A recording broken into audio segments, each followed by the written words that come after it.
Hello everyone. पिछली video में हम लोगों ने trade transport and communication topic के यूपीएससी सिविल सर्विसेज के क्वेश्चंस को खत्म कर दिया था। उसके बाद जो यूपीएससी के द्वारा दूसरे एग्जाम कंडक्ट कराए जाते हैं उनके क्वेश्चंस को देख रहे थे। तो आज की वीडियो में हम लोग उसको कंटिन्यू करेंगे। आज का हमारा पहला क्वेश्चन क्या बोल रहा है, trans Siberian railways from Saint Petersburg to Vladivostok does not run across. यानी कि ट्रांस साइबेरियन रेलवे लाइनें जो कि सेंट पीटर्सबर्ग से लेकर व्लादिवोस्टोक तक जाती है वो इनमें से कौन से फिजिकल फीचर के थ्रू पास नहीं होती है। ये सी पे तो जाती है, इसका सवाल है। तो इसका सही आंसर क्या होगा, कॉकस माउंटेन रेंज। चाहे आप अल्टाई रेंज की बात करो, यूराल रेंज की बात करो या फिर ओब और येनिसी रिवर की बात करो, यहाँ से पास होती है। अब ये हम लोग ऐसे क्वेश्चन को पहले डिस्कस कर चुके थे। इसके बारे में अगर मैं आपको एक्स्ट्रा बताऊं तो इधर ट्रांस साइबेरियन रेलवे में लिख दे रहा हूँ। इसके बारे में एक्स्ट्रा बात ये, पहला पॉइंट तो इसमें ये याद रखना है कि ये जो रेलवे लाइन है ये हमारी व्लादिवोस्तोक, जो कि हमारा ईस्ट में शहर है रशिया का जापान के पास, व्लादिवोस्तोक से लेकर सेंट पीटर्सबर्ग, इन दो शहरों को जोड़ती है। दूसरी बात ये याद रखनी है कि ट्रांस साइबेरियन रेलवे लाइन जो है तकरीबन 9,000 किलोमीटर लंबी है। इससे क्या बनाती थी, ये वर्ल्ड्स लॉन्गेस्ट ट्रेन रूट है। अगली बात हम लोग को इसमें एक और याद रखनी है क्या, कि ये 8 टाइम जोन से होके जाती है। और एक और बात याद रखनी, कई सारे शहर हैं जो कि इस रेलवे लाइन के किनारे बसे हुए हैं। फॉर एग्जांपल येकतिनबर्ग,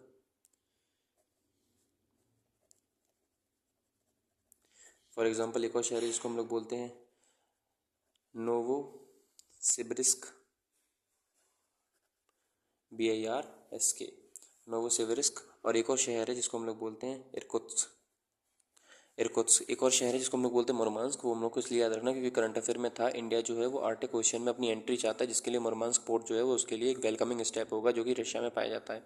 अगली बात हम लोग को एक और याद रखनी है, trans Siberian railway line Vladivostok से सेंट पीटर्सबर्ग 9,000 किलोमीटर लंबी है, दुनिया की सबसे लंबी ट्रेन रूट है, 8 टाइम जोन से पास होकर जाती है। और ये कुछ इंपॉर्टेंट शहर हैं जो कि इसके किनारे बसे हैं। मैं शहर इसलिए बता दे रहा हूँ आपको क्योंकि ट्रांस कैनेडियन रेलवे लाइन जो थी, जो कि यूपीएससी ने पिछले क्वेश्चन पूछी थी, उसने उसने शहर पूछ लिए थे कि ये ट्रांस कैनेडियन रेलवे लाइन के किनारे कौन कौन से शहर बसे हुए हैं। तो उसका एग्जाम्पल क्या था, ओटावा भी था, मॉन्ट्रियल भी था और हमारा जो विनीपेग है, ये सारे शहर ट्रांस कैनेडियन रेलवे लाइन के किनारे बसे हुए। लेकिन जो उसका आंसर था वो क्या था, हमारा येलो नाइफ, जो कि उसके किनारे बसा हुआ नहीं है। अगली बात हम लोग क्या देखेंगे कि ट्रांस साइबेरियन रेलवे लाइन की बात करते हैं तो इसके किनारे 2 नदियाँ भी हैं जो कि यहाँ से जाती हैं, जो कि हमारा ऑप्शन नंबर डी है। एक का नाम है ओब, एक का नाम है हमारा येनेसई रिवर, SEI रिवर। अगली बात हम लोग को एक और याद रखनी है, जो हमारा आंसर है जो नहीं बना है वो क्या है, हमारा कॉकस माउंटेन रेंज। तो कॉकस माउंटेन रेंज से रिलेटेड कुछ बात मैं आपको बता दूं, क्या कॉकस माउंटेन रेंज जो है वो इसके किनारे नहीं है। दूसरी बात ये, caucus mountain range border form करता है एशिया और यूरोप के बीच में, बिटवीन यूरोप एंड एशिया। एक और बात याद रखनी है क्या, कि कॉकस माउंटेन रेंज जो है ये ब्लैक सी और जो हमारा कैस्पियन सी है इनके बीच में पड़ता है। अगर मैं आपको बताऊं तो फॉर एग्जांपल ये अगर हमारा कॉकस माउंटेन रेंज है तो ये हमारा ब्लैक सी है और ये हमारा कैस्पियन सी है, CS, ये कैस्पियन सी है और ये हमारा क्या हो जाएगा, ब्लैक सी। तो ब्लैक सी और कैस्पियन सी के बीच में क्या है, हमारा कॉकस माउंटेन। अगली बात एक और याद रखनी, कॉकस माउंटेन की जो हाईएस्ट पीक है, जिसकी हाईएस्ट पीक है वो क्या है, तो इसकी हाईएस्ट पीक का नाम है माउंट एल्ब्रुस। अब माउंट एल्ब्रुस आपको ऐसे याद रखना है BRUS, ये इसलिए इंपॉर्टेंट बन जाता है, ये BR है, BRUS इसलिए याद रखना है क्योंकि mount Elbrus is the highest peak of Europe. ये हम लोगों ने इसके बारे में कुछ बातें देख ली। अब हम लोग एक और बात अगर देखें अगले क्वेश्चन की तरफ। अच्छा, इसके साथ साथ हम लोग को एक और याद रखनी है, ट्रांस साइबेरियन रेलवे लाइन है, इसके साथ साथ कुछ और रेलवे लाइन है। फॉर एग्जाम्पल एक होती है जिसको हम लोग बोलते हैं ट्रांस कैनेडियन, जो कि यूपीएससी का क्वेश्चन रह भी चुका है।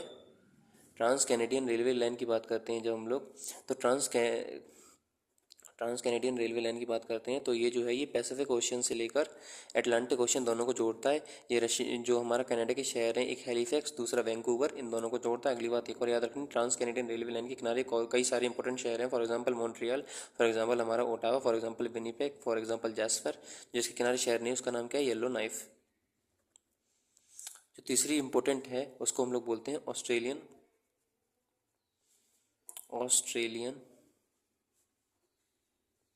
Trans continental railways. ये ऑस्ट्रेलियन ट्रांस कॉन्टिनेंटल रेलवेज की बात करोगे तो ये 2 शहरों के बीच में चलती है। एक शहर का नाम है पर्थ, दूसरे शहर का नाम है सिडनी, SYDNEY। सिडनी और पर्थ के बीच में चलती। चौथी जो है इंपॉर्टेंट उसको हम लोग बोलते हैं ओरिएंट एक्सप्रेस।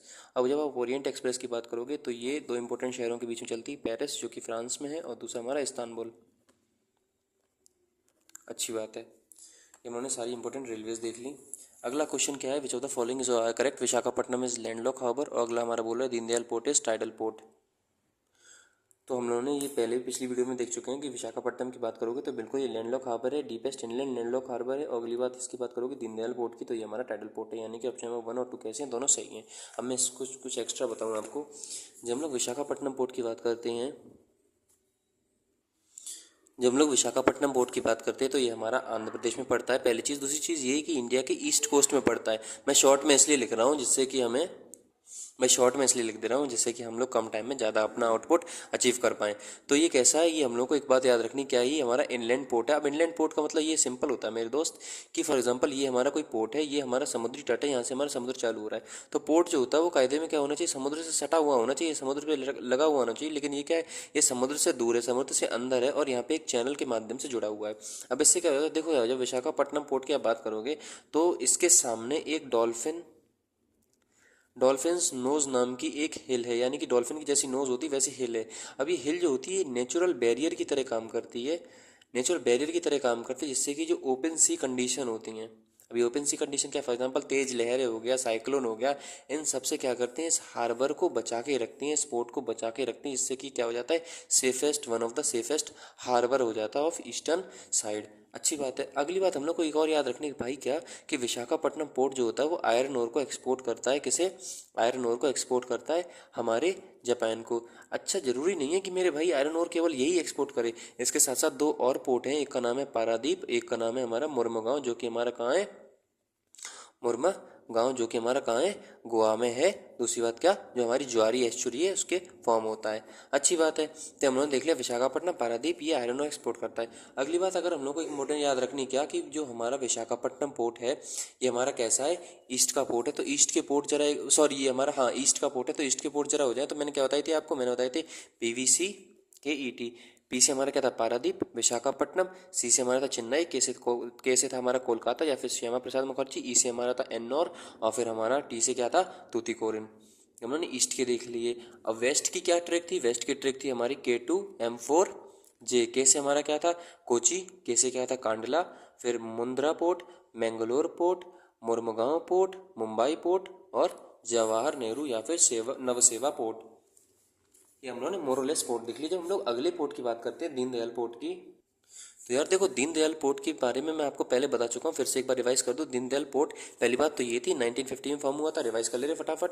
तो उस 1950 में फॉर्म हुआ था पार्टीशन के तुरंत बाद, तो इसको क्या बोलते हैं, चाइल्ड ऑफ पार्टीशन के नाम से भी इसको जाना जाता है। अच्छी बात है। अगली बात हम लोग को याद रखनी, दीनदयाल पोर्ट को दूसरे क्या बोलते हैं, कांडला पोर्ट के नाम से जाना जाता है। दीनदयाल पोर्ट या फिर हमारा क्या बोलते हैं उसे, दीनदयाल पोर्ट या फिर कांडला पोर्ट। अगली बात हम लोग को याद रखनी कहाँ पे है, गुजरात में, जो कि यूपीएससी का क्या है, प्रीवियस ईयर है। गुजरात में कहाँ पे, जो रन ऑफ कच्छ है, जो हमारा है गल्फ ऑफ कच्छ, उसके द्वारा फॉर्म होता है, और जो कि एक हमारा कैसा है पोर्ट, एक इंपॉर्टेंट बात है, जो कि हमारा है टाइडल पोर्ट, यानी कि टाइड से टाइडल पोर्ट है। अब एक बात होता होगा, टाइडल पोर्ट है तो ये टाइड से इन्फ्लुएंस होगा, तो बिल्कुल सही बात है, it is influence by tides. अब एक बात याद रखना आप लोग, इंपॉर्टेंट बात है क्या, कि जब हम लोग इसकी बात करेंगे दीनदयाल पोर्ट की, तो इसकी जो शिपिंग होती है ना, शिपिंग मतलब कौन सा जहाज कब आएगा कब जाएगा, तो इसकी shipping is scheduled as per tidal condition, यानी कि कब हाई टाइड आएगी कब लो टाइड आएगी, उस हिसाब से इसकी शिपिंग कंडीशंस को, इसकी शिपिंग शेड्यूल को किया जाता है। ये हम लोगों ने देख लिया इसके बारे में बेसिक जानकारी। अगले क्वेश्चन की तरफ चलें तो हमारा क्या बोल रहा है, which of the following is correct with respect to Swiss canal. ये एनडीए 2023 का सवाल है कि स्विस कैनाल के रिस्पेक्ट में कौन सा सही है। Swiss canal is a man made navigation canal, बिल्कुल सही बात है, स्विस कैनाल जो है वो मैन मेड है। स्विस कैनाल मेडिटेरियन सी रेड सी को जोड़ता है, बिल्कुल सही बात है। Economic significance of a Swiss canal is less than that of Panama canal. देखो स्टेटमेंट 3 को समझ ले रहे, पहला और दूसरा तो हमको आता है, जो आता है बिना बात में उसमें क्यों हम लोग टाइम वेस्ट करें। तो जरा हम लोग स्विस कैनाल के इसको देखें, तो देखो यार स्विस कैनाल की बात करोगे तो इसका ये जो है वर्ल्ड का तकरीबन 12% ट्रेड जो है स्विस कैनाल से निकलता है, जो कि यूरोप और एशिया के बीच को कनेक्ट करता है, और यूरोप और एशिया का ट्रेड क्या करता है, ये बढ़ाता है। अगली बात ये हम लोग याद रखनी, ट्रेड किस में होता है, तो ट्रेड जो है हमारा वो हमारा होता है ऑयल का ट्रेड होता है, हमारा ऑयल का ट्रेड होता है, हमारा LNG का, लिक्विफाइड नेचुरल गैस का। अगली बात एक और याद रखनी, ट्रेड और किसका होता है, तो हमारे जो मैन्युफैक्चर्ड गुड्स होते हैं उनका भी ट्रेड होता है। तो हम लोग को ये बात पता चलेगी क्या कि तकरीबन 12% विश्व का ये ट्रेड देखता है। तो स्विस कैनाल का जो इकोनॉमिक सिग्निफिकेंस है वो मच मोर है देन पनामा कैनल। ये हम लोगों ने देख लिया, यानी कि हमारा स्टेटमेंट नंबर 3 छोड़ के पहला दूसरा सही है, तो पहला दूसरा हमारा सही हो गया। अगला क्या है, Deendayal port was earlier known as तो अभी मैंने बताया पिछले सवाल में कि दीनदयाल पोर्ट को हम लोग कांडला पोर्ट के नाम से जानते हैं, जो कि हमारा टाइडल पोर्ट है, जो कि हमारा गुजरात में है, गल्फ ऑफ कच्छ के पास में। दीनदयाल पोर्ट को चाइल्ड ऑफ पार्टीशन के नाम से भी जाना जाता है। पारादीप के पोर्ट की बात करोगे तो हमारा उड़ीसा में पड़ता है, जो कि आयरन और एक्सपोर्ट करता है जापान को। उसके साथ साथ अगर मैं और बताऊँ आपको इसके बारे में, तो पारादीप जो है वो उसका भी क्या है, one of the deepest harbour है। अगली बात हम लोग को ये देखनी, तूतीकोरिन पोर्ट। तूतीकोरिन पोर्ट कहाँ पे है, तो ये भी हमारा कहाँ पे है, चेन्नई में। सॉरी, तूतीकोरिन पोर्ट हमारा कहाँ पे है, तमिलनाडु में। विशाखापट्टनम पोर्ट के बारे में बता चुका हूँ। विशाखापट्टनम पोर्ट कहाँ पे मिलेगा, हमारा आंध्र प्रदेश में। अगली बात हम लोग का क्या होगा, अगला क्वेश्चन हमारा विशाखापट्टनम पोर्ट कहाँ पे, आंध्र प्रदेश में, बता दिया मैंने। अगले क्वेश्चन की तरफ हम लोग चलें तो अगला क्वेश्चन क्या है, which of the following cities on the bank of Ganga decline in importance when the railway link to Mumbai start operating. यानी कि जब रेलवे लिंक शुरू हुआ तो ये जो वाटरवेज था ये कम हो गया। तो इसका सही आंसर क्या होगा, देखो बनारस भी गंगा किनारे है, कानपुर भी है, पटना भी, मिर्ज़ापुर भी। लेकिन आंसर क्या है, मिर्ज़ापुर। मिर्ज़ापुर जब रेलवे लाइन नहीं आई थी तो रेलवे लाइन आने से पहले यहाँ पे इनलैंड वाटरवे ज़्यादा सिग्निफिकेंस रख रहा था एज़ कम्पेयर टू रेलवेज। लेकिन जब रेलवे आ गई तो हमारा क्या हुआ, इसका वाटर का सिग्निफिकेंस सिग्निफिकेंटली रिड्यूस हो गया। अगले क्वेश्चन को हम लोग देखें, विच of the following is correct. CAPF 2022 का सवाल है कि कौन सा स्टेटमेंट इनमें से सही है। There are 4 major and 25 minor sea port in India. देखो मेजर माइनर पोर्ट क्या होते हैं और इसके साथ साथ मेगा पोर्ट क्या होती है, ये मैं बता चुका हूँ पिछली वीडियो में। देखो यार, मेजर पोर्ट वो पोर्ट्स होते हैं जो कि अभी देखो, पहली बात तो ये है कि इंडिया में 4 मेजर पोर्ट नहीं 12, यानी कि स्टेटमेंट हमारा 1 कैसा हो गया, गलत हो गया। स्टेटमेंट 1 गलत तो ये भी गलत, ये भी गलत। आगे देखते हैं, देखो 12 इंडिया में मेजर पोर्ट है, माइनर पोर्ट जो है वो 200 से ज़्यादा है। जब आप मेजर पोर्ट की बात करोगे तो 12 कौन से थे, जो मैं अभी आपको बता चुका हूँ, क्या, PVC, KET, जो हमारा था पारादीप, विशाखापट्टनम, चेन्नई, कोलकाता, इन्नौर और तूतीकोरिन। ये हमारे किस तरफ को, ये हमारे ईस्ट की तरफ है। जब आप वेस्ट की तरफ जाओगे तो हमारे कौन से हो जाएंगे, K2M4J। तो हमारे 6 और 4 10, 2 12 और J और ये M है, ये मतलब मुंबई और जवाहर वाले जो है उसको एक ही माना जाता है। यानी कि टोटल हमारे कितने हैं, 12 पोर्ट हैं। मेजर कितने हैं, 12, K2M4J और फिर PVC KET। मेजर हैं 12 और माइनर जो है वो 200 से ज़्यादा है, यानी कि स्टेटमेंट 1 गलत हो गया। मेजर पोर्ट जो होते हैं वो ministry of port shipping waterways के अंदर होते हैं, बिल्कुल सही बात है। सेंट्रल पोर्ट सेंट्रल गवर्नमेंट के अंडर होते हैं। जो माइनर पोर्ट होते हैं वो हमारी स्टेट गवर्नमेंट के अंडर होते हैं। ये भी बात बिल्कुल सही है। यानी कि स्टेटमेंट 2 और 3 कैसे हैं, सही है। अगर आपको वीडियो फास्ट लग रही तो आप एक बार फिर से रिपीट कर लेना दोस्त। वैसे ये सारी चीज़ें मैं बता चुका हूँ आपको, मेजर पोर्ट क्या होता है, माइनर पोर्ट क्या होता है, किसके ऊपर इनका जुरिडिक्शन होता है, नेवल पोर्ट कौन से होते हैं, इनलैंड पोर्ट कौन से होते हैं, ऑयल पोर्ट कौन से होते हैं। ऑयल पोर्ट वो होते हैं जहाँ से ऑयल का शिपमेंट होता है। पोर्ट ऑफ कॉल कौन सा होता है, पोर्ट ऑफ कॉल वो होता है जहाँ पे जो शिप वगैरह होते हैं अपनी रिफ्यूलिंग कराती हैं, अपनी लॉजिस्टिक वगैरह का जो क्या बोलते हैं, रिफ्यूलिंग हो गई या फिर थोड़ी बहुत देर के लिए पानी वगैरह का, या फिर जो बेसिक नेसेसिटीज़ होती है उनको फुलफिल करती है वो हमारी पोर्ट ऑफ कॉल होते हैं। इसके साथ साथ हम लोग को पता है इनलैंड पोर्ट भी होते हैं, आउट पोर्ट भी होते हैं। ये सारी क्या डिफरेंस होता है मैं आपको बता चुका हूँ पहले। अगला क्या है, which one of the following is the only riverine major port of India. देखो यार, रिवराइन पोर्ट की बात करोगे जो कि रिवर के ऊपर है, जो कि मेजर पोर्ट है। कोलकाता, देखो मेजर पोर्ट हमारा मुर्मुगांव भी है, दीनदयाल भी है, पारादीप भी है और हमारा कोलकाता भी है। मुर्मुगांव हमारा गोवा में है, जो कि ज्वारी एक्चुअली के द्वारा फॉर्म होता है, आयरन ओर को एक्सपोर्ट करेगा। दीनदयाल जो है वो हमारा गुजरात में है, पारादीप की बात करोगे उड़ीसा में, और कोलकाता हमारा कहाँ है, हुगली नदी के ऊपर है। तो ये हमारा क्या हो गया, हुगली नदी यानी कि रिवराइन। और बस देख चुके इसके बारे में। अगला क्या है हमारा, विच ऑफ द फॉलोइंग। अच्छा, अगर गंगा की बात करी जाए तो गंगा के ऊपर एक नेशनल वाटर वे है जिसका नाम क्या है, नेशनल वाटर वे 1, जो कि किन दो शहरों को जोड़ता है, पिछली वीडियो में बताया था, आप मुझे बता देना दोस्त। एक हमारा हल्दिया था, दूसरा हमारा क्या था, दूसरा हमारा प्रयागराज था। अगले अगर हम लोग क्वेश्चन की तरफ लें, which of the following sea route gain significance for handling iron ore export to Japan. ये मैं पहले बता चुका हूँ, जापान के लिए 3 पोर्ट थे। एक हमारा था मुर्मुगांव, दूसरा हमारा विशाखापट्टनम, तीसरा हमारा पारादीप। कौन सा ऑप्शन में, वही आंसर है। कांडला नहीं, इनौर नहीं, कोची नहीं, मुर्मुगांव है, यही ऑप्शन है।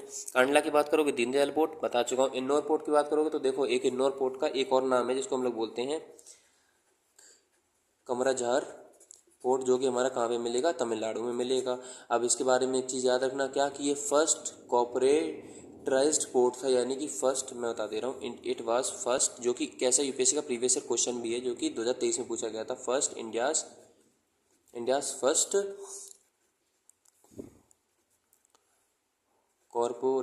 एक मिनट, वीडियो में आ रहा है, हाँ, कॉर्पोरेटाइज्ड पोर्ट। अगली बात एक और याद रखनी, कोची पोर्ट जो है वो हम लोग बता ही चुके हैं। कोची पोर्ट हमें कहाँ मिलेगा, केरला में मिलेगा, जिसको हम लोग, मैं पिछली वीडियो में बता चुका हूँ, क्या बोलते हैं, क्वीन ऑफ अरेबियन सी के नाम से भी जाना जाता है। क्वीन ऑफ अरेबियन सी के नाम से कैसे जानते हैं कोची पोर्ट को। मुर्मुगांव क्या होगा, इसका सही आंसर होगा। अगला क्वेश्चन क्या बोल रहा है, which one of the following is a classic example of entry port. Entry port क्या होता है या फिर पोर्ट ऑफ कॉल क्या होता है, ये ऐसे पोर्ट होते हैं जो कि हमारा बेसिक लॉजिस्टिक्स हो गया, रिफ्यूलिंग हो गया, वाटर सप्लाई वगैरह के लिए काम आते हैं। यानी कि जो हमारा एंट्री पोर्ट का एग्जांपल है वो क्या है, सिंगापुर है। मुंबई पोर्ट जो है वो नहीं इसका एग्जांपल है, सैन फ्रांसिस्को भी एग्जांपल नहीं है। जब आप मराकाइबो पोर्ट की बात करोगे तो ये इंपॉर्टेंट बन जाता है प्रेजेंट टाइम के मामले में। अच्छा, ये वैसे क्वेश्चन कंबाइंड जियो साइंटिस्ट का है। मराकाइबो पोर्ट जो है ये हमारा एक ऑयल पोर्ट है जो कि वेनेजुएला में पड़ता है। ऑयल पोर्ट है। अब वेनेजुएला इंपॉर्टेंट क्यों बनता है आपको पहले से ही पता है, क्योंकि जो मदुरो की जब से गवर्नमेंट का टेक ओवर हुआ है तब से हमारा मराकाइबो पोर्ट कैसा बन जाता है, इंपॉर्टेंट बन जाता है। तो सिंगापुर क्या है, इसका एंट्री पोर्ट का एक क्लासिकल एग्जाम्पल है। Singapore is called as a port of a call. अब पोर्ट ऑफ कोल क्या होता है, पोर्ट ऑफ कोल या फिर एंट्री पोर्ट उस पोर्ट को बोलते हैं यहाँ पे क्या होता है, दुनिया भर के सामान को लाया जाता है, उसको एक जगह रखा जाता है, फिर वापस दुनिया भर के सामानों जो कंट्री का सामान है उसमें डिस्ट्रीब्यूट कर दिया जाता है।